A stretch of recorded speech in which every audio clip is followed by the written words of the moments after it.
Number one అంటారు. అసలైన number one Gurukashi university.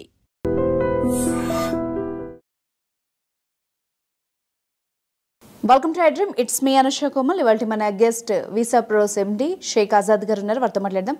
నమస్తే సార్.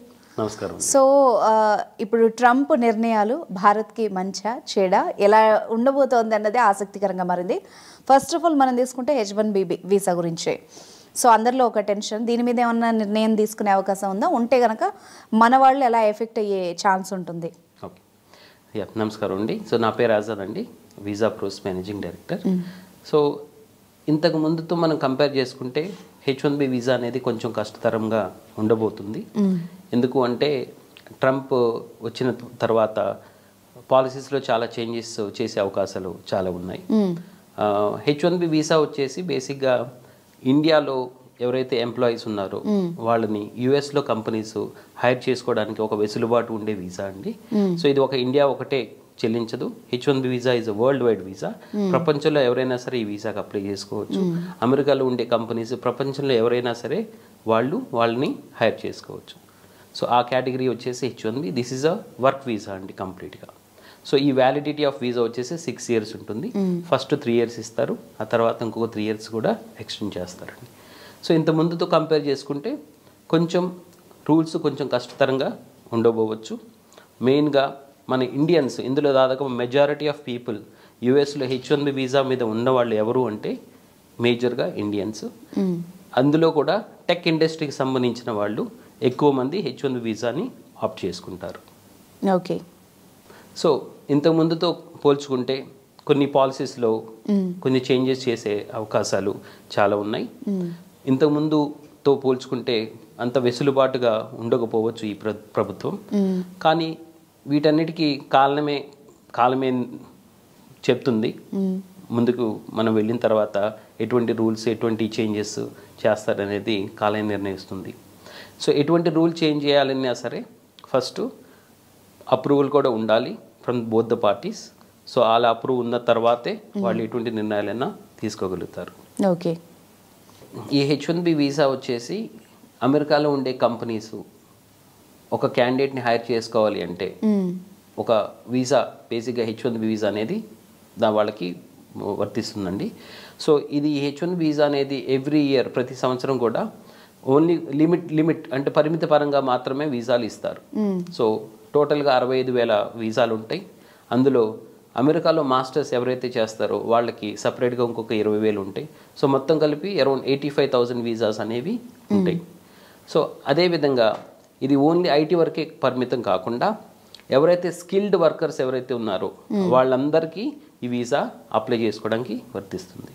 సో అమెరికాలో ఉండే కంపెనీస్ ప్రపంచం మొత్తం మీద ఒక స్కిల్డ్ వర్కర్ని అమెరికా తెప్పించుకొని అమెరికాలో వాళ్ళ కంపెనీకి వర్క్ చేయించుకునే వెసులుబాటు ఈ వీసా కల్పిస్తుంది. సో ముందుగా ఒక 3 సంవత్సరాలు వీసా ఇస్తారండి, తర్వాత ఇంకొక 3 సంవత్సరాలు దాన్ని ఎక్స్టెన్షన్ కూడా చేసుకోవచ్చు. సో ఈ H1B వీసా అనేది చాలామందికి ఒక టర్నింగ్ పాయింట్ లైఫ్లో. ఎందుకు అంటే H1B వీసా తర్వాత కూడా వాళ్ళు అక్కడ ఉండడానికి దాన్ని గ్రీన్ కార్డ్ కింద కూడా కన్వర్ట్ చేసుకునే వెసులుబాటు కూడా ఉంది. సో ఇంతకుముందు ప్రభుత్వంతో కంపేర్ చేసుకుంటే ఇప్పుడు వచ్చిన ట్రంప్ ప్రభుత్వం కొన్ని పాలసీస్లో చేంజెస్ చేసి ఈ H1B పాలసీస్ని కొంచెం కష్టతరం చేసే అవకాశం మనం చూడొచ్చు. సో ఇంతకుముందు ప్రభుత్వంతో పోల్చుకుంటే ఈ ప్రభుత్వం రూల్స్ అండ్ రెగ్యులేషన్స్, వీసా ఇచ్చేటప్పుడు కానీ యుఎస్లో వీసా అప్రూవ్ చేసే విధానంలో కానీ డాక్యుమెంటేషన్ పరంగా కానీ కొంత కష్టంగా చేసే అవకాశాలు మనకి ఉన్నాయి. సో ఎవరైతే స్టూడెంట్ వీసాస్ హోల్డర్స్ ఎవరైతే ఉంటారో ప్రపంచం మొత్తం మీద చాలామంది, కొన్ని కోట్ల మంది యుఎస్ వెళ్తారు. ఆ స్టూడెంట్ వీసాస్ నుంచి చాలామంది వర్క్ పర్మిట్గా కూడా కన్వర్ట్ చేసుకుంటారు. సో ఈ H1B వీసా అనేది ఎవరైతే స్టూడెంట్ వీసాస్ హోల్డర్స్ ఎవరైతే ఉంటారో వాళ్ళు ఈజీగా H1B కింద కన్వర్ట్ అయ్యే అవకాశం కూడా ఉంది. సో అదేవిధంగా H1B నుంచి మళ్ళీ గ్రీన్ కార్డ్ కూడా వాళ్ళు కన్వర్ట్ ఈజీగా చేసుకోవచ్చు. సో ఈ H1B వీసా అనేది ఒక స్టూడెంట్ వీసా అండ్ ఒక గ్రీన్ కార్డ్కి మధ్యలో ఉంటుంది కాబట్టి సో దీన్ని చాలామంది యూటిలైజ్ చేసుకుంటారు. సో ఈ వీసా వచ్చిన తర్వాత అక్కడ లీగల్గా వర్క్ చేసుకోవచ్చు, 6 సంవత్సరాలు ఉండొచ్చు, అదేవిధంగా ఫ్యామిలీని కూడా తీసుకువెళ్ళొచ్చు, లీగల్గా పని చేసుకుంటూ 6 years అక్కడ ఉండొచ్చు. So this is a conversion between student visa and green card visa అండి.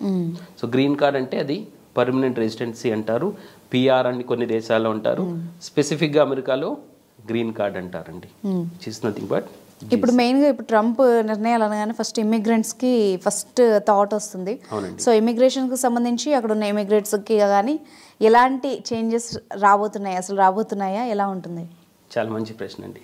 సో ట్రంప్ ప్రభుత్వం ఇప్పుడు కరెంట్ సిచ్యువేషన్లో ఇల్లీగల్ ఇమిగ్రెంట్స్కి చాలా వ్యతిరేకత అండి.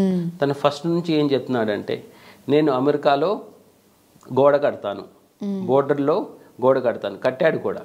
అమెరికాకి మెక్సికోకి బోర్డర్లో కూడా గోడ కట్టాడు.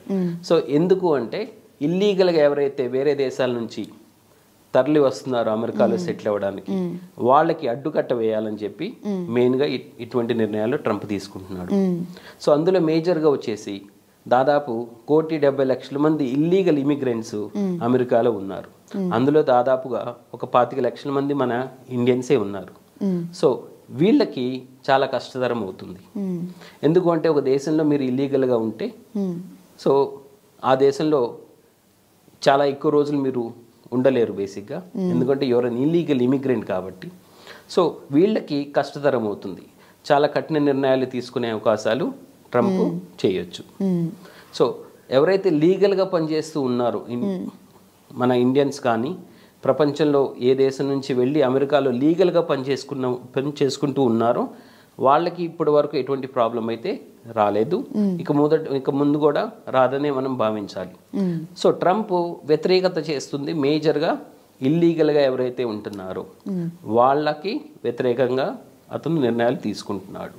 సో మీరు లీగల్గా మీ దేశంలో ఆ దేశంలో పనిచేస్తూ అమెరికాలో పనిచేస్తూ లీగల్గా ట్యాక్సులు కట్టుకుంటూ ఉన్నంతసేపు మీకు ఎటువంటి ఇబ్బందులు ఉండదు. మీకున్న వీసా క్యాన్సిల్ చేయడం అనేది ఉండదు. అంటే మీరు లీగల్గా మీకు ఒక H1B వీసా ఉంది లేదా మీకు స్టూడెంట్ వీసా ఉంది, లీగల్గా ఒక వీసా ఉన్నప్పుడు 100% మీరు వర్క్ చేసుకోవచ్చు, ఎటువంటి ఇబ్బంది ఉండదు. Right, thank you very much అండి.